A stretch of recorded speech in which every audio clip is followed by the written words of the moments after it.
이 성경은 인간을 뭐 여러 가지로 비유합니다만 그 가운데 하나 우리의 마음에 와닿는 것 중에 하나는 질그릇과 같아. 우리의 인생이 질그릇과 같아. 이제 잘 깨어진다는 것입니다. 우리가 얼마나 연약한 존재인가 하는 것을 잘 알려주는 쇠그릇이 있어야 되고 질그릇입니다. 탁 떨어뜨리면 깨져버리는 것. 인간은 신체적으로도 약하고 또 정신적으로도 약합니다. 또 우리가 의지도 뭐 대단한 것 같아도 어느 순간에는 그 의지도 사실 매우 약한 것이죠. 오늘 많은 사람들이 이제 피곤을 느낍니다. 이 피곤이라는 게 뭡니까?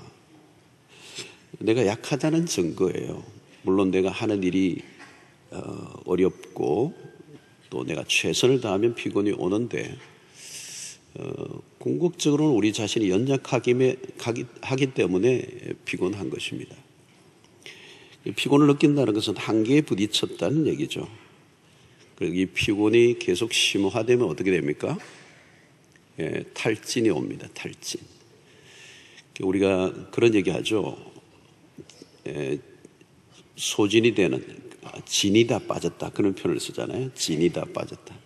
진짜 진이 빠지면 죽죠.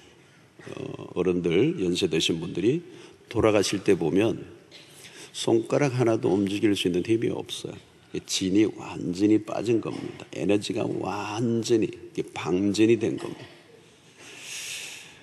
오늘날 우리가 이 성과 사회죠. 좋은 결과물을 계속 내야 하는 시대를 살고 있습니다. 압박감이 있는 거죠. 우리 현실에 계속 어떤 좋은 결과를 내지 않으면, 성과를 내지 않으면 존재할 수 없는, 그래서 효과를 내라고, 성과를 내라고 계속 부딪히는 이 문화 안에 있습니다. 당연히 뭐가 찾아오겠습니까? 피로정세가 심한 겁니다. 압박감이 있으니까 과중한 스트레스에 다 시달립니다. 인간은 슈퍼맨이 되고 싶지만 슈퍼맨이 될 수가 없습니다. 우리의 육체에 한계가 있고 정신력에 한계가 있고 의지력에 한계가 있습니다. 인간이 가진 모든 것, 우리가 붙들고 자랑하고 또 거기에 내 무엇인가를 싣고 거기에 모든 것을 걸고 있지만 우리가 가지고 있는 그 자원이나 모든 것은 무한하지 않다는 거예요. 무한하지 않다. 자, 오늘 30절 우리가 잘 아는 말씀인데요. 소년이라도 피곤하며 곤비하며 장정이라도 넘어지며 쓰러지되. 옛날 역본이 더 매력이 있어요. 넘어지며 자빠지되 그랬어요. 그게 좀 순화시켜서 번역을 했습니다. 소년이 피곤하고 곤비할 수 있습니다. 어리니까. 근데 장정이라도 넘어지며 쓰러지되 그랬습니다. 이 장정은 힘의 절정기입니다. 힘의 절정기. 인생의 어떤 면에서는 힘에 있어서는 전성기. 힘이 너무 넘쳐 자신감에 차 있는 사람들, 그들을 장정이라고 합니다. 다른 사람은 다 쓰러져도 나는 끄떡없다고 장담할 만한 사람들. 근데 성경은 뭐라고 얘기합니까? 그들도 넘어지고 쓰러진다. 오늘 이 역본의 우리말로는 좀 표현이 약하지만 다르게 표현하면 넘어지며 쓰러진다는 이 말은 반드시가 들어가 있어요. 확실하게, 틀림없이 넘어지면 못 일어난다는. 자신의 힘을 아무리 자랑하고 일어나고 싶어도 안 된다는 거. 여러분, 우리 누구에게나 이 전성기가 있습니다. 그러나 기억해야 할 것은 그 전성기는 잠깐이다. 자고 하면 안 됩니다. 인간에게 교만은 금물입니다. 요즘은 나이가 꽤 들었음에도 나이 듦을 인정하지 않고 아직 나 괜찮아 하는 분들이 있습니다. 나이 든 모습을 보이지 않으려고 애를 많이 씁니다. 옷도 젊게 입고 다니고 늙어감에 대한 저항을 하죠. 그러나 어쩔 수 없습니다. 오늘 이 이사야 40장을 앞부분부터 읽다 보면 이 앞부분에 그 내용들이 많이 나옵니다. 특별히 7절과 8절에 오면 풀은 마르고 꽃은 시든다. 넘어지고 쓰러지는 것이 연약한 인생의 모습이라는 겁니다. 자, 우리가 살아갈 때 누구나 경험하는 것이 그래서 뭡니까? 무기력함입니다. 무능력함이에요. 그걸 언제 느끼느냐면 자신의 능력을 넘어서는 일을 만날 때,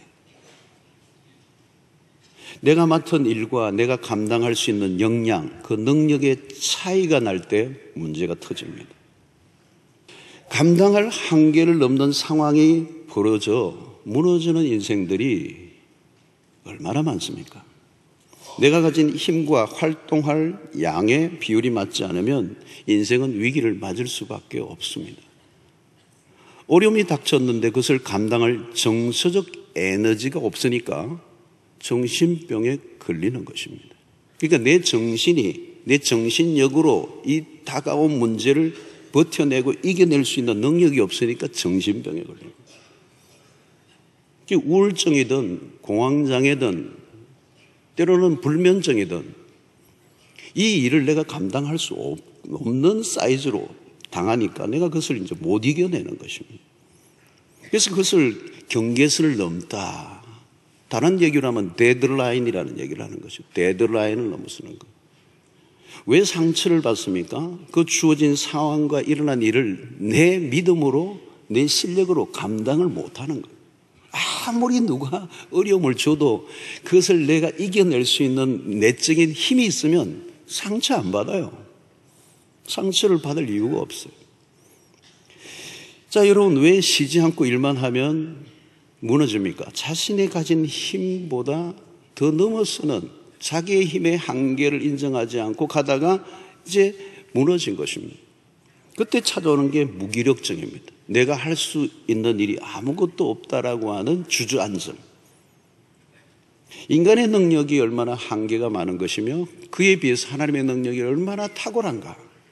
오늘 25절에도 그런 말씀이 있죠. 거룩하신 이가 이르시되 그런즉 너희가 나를 누구에게 비교하여 나를 그와 동등하게 하겠느냐 하시니라. 하나님 우리와 전혀 다르신 분이다. 여러분, 인간이 강해 보여도 은혜의 지점에 가면 줄이 탁 끊어지는 것처럼 험악하게 무너집니다. 너무 힘든 일들을 많이 겪으면요, 나중에는요, 인간성마저도 무너집니다. 그 좋던 성격도 다 없어지고요, 잔인해져 버리고요. 일을 하다가 망가진 것입니다. 힘들어서, 견디지 못해서, 자기의 한계로 이기지 못하니까. 자, 오늘 하나님의 능력은 우리의 능력과 다르다. 그 능력은 어떤 것입니까? 오늘 29절을 보니까 이렇게 얘기하고 있습니다. 피곤한 자에게 능력을 주시며 무능한 자에게는 힘을 더하시나니. 여러분, 누구에게 능력을 주신다고 했습니까? 피곤한 자에게. 또 무능한 자에게 무슨 약속을 하십니까? 무능한 자에게는 힘을 더하시나니. 여기 더한다는 것에 강조점이 있습니다. 제한이 없는 하나님의 능력을 우리에게 부어주신다는 것. 자, 하나님의 도우심은 사람의 도움과 차이가 있습니다. 하나님의 도우심은 제한이 없으시다는 것. 끝까지 우리의 삶의 우리의 약함을 도우시는데 어떤 한계를 가지시고 지시시는 하나님이 아니라는 것입니다. 자, 이 하나님의 능력을 우리가 공급받으면 승리하는데 이 공급을 받는 비결이 뭐냐는 거죠. 누구에게 이 하나님의 능력을 공급해 주시느냐. 오늘 우리가 성경을 통해서 가장 중요하게 받는 메시지는 우리의 약함을 인정할 때, 우리의 약함을 인정할 때 하나님의 능력이 우리에게 주어진다는 거예요. 문제는 사람들이 자기의 약함을 인정하지 않으려고 한다는 거예요. 그래서 문제가 생기면 자기의 힘과 자기의 에너지로 자기의 방식으로 문제를 해결하려고 한다는 거예요.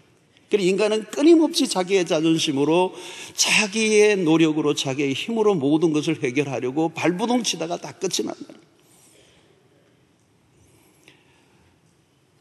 그래서 여러분, 우리의 약함을 인정하지 않으므로 하나님의 능력을 체험하지 못하기 때문에 하나님이 하시는 방식이 있는데 그거 뭔가 하면 하나님이 우리에게 시련을 허락하셔서 우리의 약함을 인정하게 하시고 하나님의 능력을 의지하게 하신다는 거예요. 그냥 곱게 우리의 연약함을 인정하면 참 좋은데, 인간의 이 교만은 끝까지 자기의 능력을 믿는 게 문제라는 거예요. 그래서 바울이 뭐라고 합니까? 나의 약할 때 곧 강함이라. 이 패러독스, 이 역설이 놀라운 겁니다. 바울 사도도 자신 안에 있는 이 육체의 가시, 자신을 연약하게 하고 있는 이 일이 좀 해결되면 더 멋있게 능력 있게 주의 일을 할 수 있을 것처럼 생각하고 이 연약함을 제거해달라고 끊임없이 기도하는데도 불구하고 하나님은 그 바울의 기도를 응답하지 아니하시고 너의 약함을 그대로 두게 하셔서 너의 약함으로 말미암아 하나님의 능력이 너의 가운데 머물러 있게 하려 함이니라, 그렇게 하죠. 이게 여러분 역설입니다. 역설. 우리가 잘 아는 내용인데 이걸 놓친다는 거예요. 놓친다는 거예요. 그래서 이런 우리가 약함을 스스로 인정을 하지 않으니까 인정하도록 하시는 게 시련입니다. 시련. 여러분, 고난이 유익한 이유는 그때 인간이 비로소 손을 하나님께 든다는 거예요. 고난이 오면 자신의 약함을 인정하지 않을 수가 없습니다. 고난이 없고 평안한 시절이 계속되면요, 우쭐대고요, 기고만장하고요. 근데 고난이 찾아오면 고개를 싹 숙입니다. 내가 마음 먹은 대로 다 되는 줄 알았는데 안 되는 것이 있다라고는 사실 앞에 처음에는 당황하고 힘들어하지만 그때 비로소 자신의 무력함을 인정하고 하나님의 능력을 의지한다면 그것이야말로 큰 축복된 경험이죠. 여러분, 시편 119편 71절 유명한 구절입니다. 고난 당하는 것이 내게 유익이라. 이 아멘이 되십니까? 이 아멘 되면 대단한 분인데요. 이게 쉬운 게 아닙니다. 고난 없는 것이 내게 유익이라. 이러면 아멘을 하겠는데, 고난 당하는 것이 내게 유익이라. 이로 말미암아 내가 주의 율례를 배우게 되었나이다.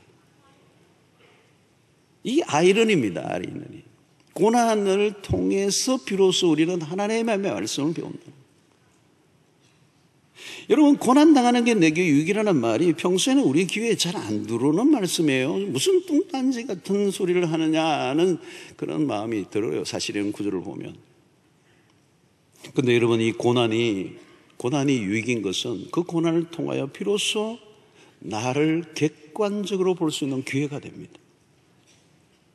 모든 것이 잘 될 때는 내가 잘나서 된 줄 알아요. 자기 자신에 대한 과대 포장을 하고 있다는 것, 자기 자신에 대한 착각을 하고 있다는 것, 자기를 신뢰하고 자기를 믿고 자기를 자랑하고 자기를 강화하고 자기를 더 포장하고 멋있게 미화시키는 자기애를 절대화하는 거예요. 그런데 이 고난이 뭐예요? 자기를 부인하게 만듭니다. 왜 자기를 부인하게 되는가요? 시련을 통하여 자신의 실상을 보았기 때문에. 그 실상이란 뭘까요? 아무런 능력이 없는 무능한 자기 자신의 실체, 나로서는 소망이 없다라고 하는 것을 발견하는 이 자기 발견이 은혜예요. 자기 발견. 내가 나를 믿을 수 없다는 것을 깊이 깨닫는 것. 얼마나 많은 사람들이 한계와 연약투성이인 자기 자신을 믿고 살아가고 있습니까? 그러다가 고난을 통하여 깨어지고 난 다음에야 비로소 하나님 앞에 항복하죠. 항복. 여러분, 세상은 힘자랑을 하고 힘을 내세워야 일이 됩니다. 연약함을 자랑하는 사람은 아무도 없습니다. 그래서 세상은 포장술로 가득하고 허세의 경연장이죠. 그러나 여러분, 내면은 불안하기 그지없지 않습니까? 사람들에게 불안한 두려움이 있습니다. 내가 약함을 드러내는 순간 나를 무시할 거라고 생각합니다. 그래서 날마다 꽁꽁 자기의 자아를 그냥 붙들어매며 누구에게도 자기의 자신의 연약함을 드러내지 않으려고 그냥 발버둥을 칩니다. 그러나 여러분, 그리스도인들은 그럴 필요가 없습니다. 두려워하지 마십시오. 우리 약함을 드러내어야, 인정해야 하나님의 능력이 우리 가운데 임할 줄로 믿습니다. 여러분, 세월이 흐를수록 더 크게 다가오는 개념이 뭐냐면 질그릇과 같은 인생입니다. 저게 정말 그게 와닿는 것 같아요. 인간이 무엇을 자랑할 수가 있겠습니까? 우리가 붙들고 있는 것이 어느 한순간에 다 무너지고 만다는 사실.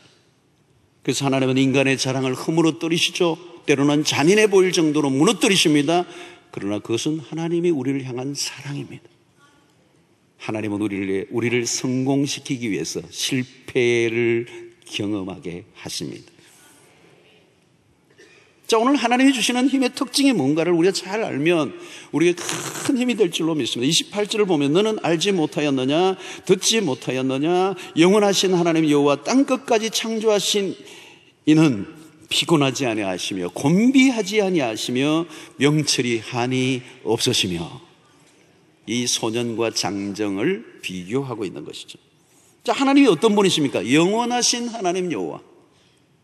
우리에게 힘을 더해 주시는 하나님은 영원하신 분이라는 거예요. 영원하신 분. 그 말은 뭐냐면 한때 우리를 돕고 힘들어서 지쳐서 끝나버리는 하나님이 아니고 끊임없이 영원토록 우리를 도우실 수 있는 분. 우리에게 힘을 제공하시되 한때가 아니라 계속적으로 도우실 수 있는 분. 여러분, 이것이 세상의 사람들과의 특징입니다. 세상의 사람들은 돕다가 돕는 사람이 지쳐 나가 떨어집니다. 그러나 하나님은 우리를 돕는데 지치지 아니하시는 하나님, 피곤치 아니하시는 하나님, 곤비하지 아니하시는 하나님, 명철이 한이 없으신 하나님. 땅끝까지 창조하신 하나님의 지혜와 능력은 그 끝이 어디인지 알 수 없습니다. 모르자람이 없습니다. 하나님의 에너지는 흘러 넘칩니다. 하나님은 언제나 풍성하신 분이십니다. 갈수록 지치는 것이 인간이라면 하나님은 갈수록 힘이 더 넘치시는 하나님이십니다. 여러분, 일이 끝나고 뭔가 일을 끝나고 난 다음에 에너지가 다 방전되면 그건 내 힘으로 한 거예요. 일을 하고도 힘이 남으면 하나님이 하신 거예요.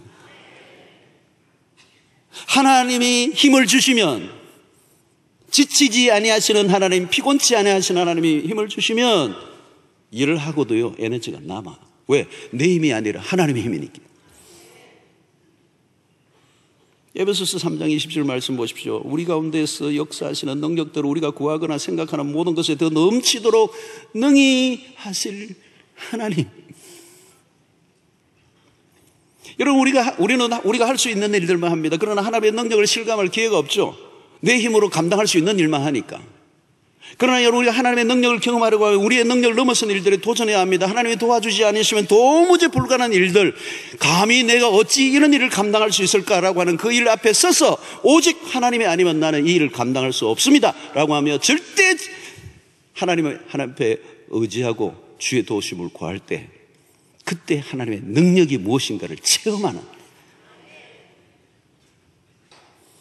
여러분, 엘리야가 침체에 빠졌습니다. 그도 사역하다가 지쳐서 나가 떨어져 버렸죠. 여러분, 얼마나 큰 사역들이 벌어졌습니까? 엘리야가 마침내 대단한 사역자이지만 결국은 여러분, 사역이라는 건 지치게 되어 있습니다. 일은 지치게 되어 있습니다. 근데 어느 정도 지쳤느냐? 죽을 정도로 지쳐버렸습니다. 죽고 싶다고 그랬습니다, 선지자가. 그런데 침체의 순간을 하나님이 다 아세요. 찾아오셔서 그에게 먹을 거 주시고 쉬게 하시고 어루만져 주시고 다시 시작하게 하셨어요. 하나님이 새 힘을 주신 겁니다. 그래서 그가 힘을 얻고 다시 일어나 달려가죠. 여러분, 우리가 사는 날 동안에 얼마나 많은 어려움들이 밀려옵니까? 얼마나 많은 위기를 맞습니까? 하나님이 공급해 주시는 힘이 절대적으로 필요합니다. 하나님은 피곤한 자에게 능력을 주시며 무능한 자에게 힘을 더해 주신다는 것을 믿으시길 바랍니다. 하나님의 능력을 공급받는 것은 우리가 누릴 특권입니다. 하나님의 능력을 공급받으면 한마디로 신이 납니다. 무엇이든 할만합니다. 생기가 돋게하고 활력이 일어나고 새로운 의욕이 생기고 원망과 불평으로 나가 떨어질 것 같은 순간에 하나님의 은혜를 주시니까 감사가 흘러 넘치게 하시고 새로운 아이디어들이 막 떠오르고 아무리 힘든 일이라도 뚫고 나가는 능력이 생기는, 이를 피하지 않아요. 승리에 대한 확신이 주어지고 상황이 아무리 어려워도 걱정이 안 돼요. 피곤이 안 되고 소진이 안 되는. 왜요? 하나님이 새 힘을 주시기 때문에, 무능한 자에게 능력을 주시기 때문에. 여러분, 하나님과의 관계를 확인하셔야 됩니다. 하나님과 접속의 문제입니다. 내가 어디에 접속되어 있느냐는 거예요. 그 잘난 별것 아닌 의지할 만이 없는 자기도 믿을 수도 없는 그 사람을 의지합니까? 무엇에 내 세상에 의존해서 내가 이 지치지 않고 피곤하지 않고 무너지지 않고 달려갈 수가 있겠습니까? 오늘 여기에 딱 한마디 31절이에요. 오직 여호와를 앙망하는 자는 새 힘을 얻으리니. 앙망한다는 것은 하나님을 기대하며 기다린다는 거예요. 우리가 할 일입니다. 누가 기다릴 수 있습니까? 하나님을 신뢰하는 사람. 그 하나님은 어떤 하나님입니까? 모든 능력과 권세와 지혜와 권능을 다 갖고 계시는 그분만이 우리의 능력이 되신다는 걸 믿는 사람들이 그분을 기다리고 그분을 기대하는 것입니다. 여러분, 무엇인가 힘들고 하는 일들이 잘 안 될 때 자기 힘으로 해결하려고 발버둥을 치지 말고 하나님을 앙망할 수 있게 되기를 바랍니다. 우리의 무능 때문에 실패하는 일은 없습니다. 하나님의 능력을 신뢰하지 않기 때문에 실패할 뿐입니다. 하나님의 능력이 임하면 충분한 마진이 생겨요. 여러분, 우리의 인생의 핵심은, 여러분, 오늘 이 키워드 중에 하나가 또 다른 하나가 접속이지만 하나의 핵심은 접속을 제대로 한 마진이 나와요. 마진. 우리의 인생에 마진이 나와요. 마진은 장사할 때만 필요한 것이 아니라 우리의 삶에 살아가는 여분의 에너지. 감당하고도 남는 힘의 공급. 이것은 모든 것은 하나님과의 관계에 달려있다. 하나님을 전적으로 의지하는 자에게만 주시는 능력이 있습니다. 그것이 하나님의 일하시는 방식이에요. 자신의 연약함을 인정하고 하나님의 능력만 의지하며, 그래서 하나님의 능력을 가지고 살아갈 수 있도록 하나님이 우리에게 일하고 계신다는 거예요. 여러분, 왜 우리가 하나님의 능력을 덧입어야 합니까? 나만이 아니라 주변의 사람들을 도울 수 있기 때문입니다. 우리의 주변에 삶에 지친 사람들, 나가 떨어진 사람들이 한두 명이 아닙니다. 여러분, 세상이 힘든 게 왜 그렇습니까? 다 지쳐있는 거예요. 지쳐있어. 여러분, 지치면 어떻게 되는 줄 아세요? 남을 돕기는커녕 다른 사람이 나 안 도와준다고 불평하고 원망하게 돼 있어요. 가족 원망하고요, 주변의 사람들 원망하고요, 나 힘들어 죽겠는데 아무도 돌아보지 않는다고 막 짜증이나 내고요. 여러분, 이기주의자가 왜 이기주의자가 됩니까? 이기주의자가 되고 싶어서 되는 게 아니고요, 지치면요 다 이기주의자가 돼요. 나만 생각하게 되겠어요. 나만. 옆에 사람이 죽는지 사는지 알 길이 없어. 내가 힘드니까 불평하고 원망하고 남 도와줄 생각은 안 하고 자신이 힘든 얘기만 얘기하니까 이기주의자죠. 여러분, 그리스도인은 나만 겨우 생존하며 살아가는 것이 목적이 되어서는 안 됩니다. 오늘 우리 주변에 얼마나 많은 사람이 지치고 상하고 무너지고 깨어진 영혼들이 많습니까? 그들을 도와줄 사람이 누구입니까? 여분의 에너지를 갖고 있는 사람들. 사랑하는 성도 여러분, 연약함에 시달리다가 끝나는 인생이 되지 않게 되기를 바랍니다. 무기력증에 빠져 삶을 포기하는 분들이 없기를 바랍니다. 우리가 지친 것이지 하나님이 지치시는 분은 아닙니다. 우리가 무능한 것이지 하나님의 능력이 한이 없으신 분이에요. 하나님의 능력을 의지하며 살아갈 수 있게 되기를 바랍니다. 우리를 과소평가하는 것은 괜찮지만 하나님을 과소평가하지 마시기를 바랍니다. 오늘 말씀은 모든 것에 적용되는 원리예요. 내가 할 일의 사이즈보다 더 큰 능력이 주어지면 우리는 이깁니다. 힘이 모자라면 집니다. 힘을 공급받으려면 하나님과 접속하시기를 바랍니다. 하나님께 붙들림 받으기를 바랍니다. 하나님 앞에 나아가고 하나님을 의지하시면 달려가도 곤비하지 아니하고 걸어가도 피곤치 않는 삶을 살 수 있을 뿐만 아니라 하나님은 우리에게 무한 능력을 주셔서 지치지 않고 날마다 새 힘을 공급받아 하나님 우리에게 주신 일들을 넉넉히 감당하고도 남는 역사가 여러분의 삶 속에 일어나게 되기를 주의 이름으로 축원합니다.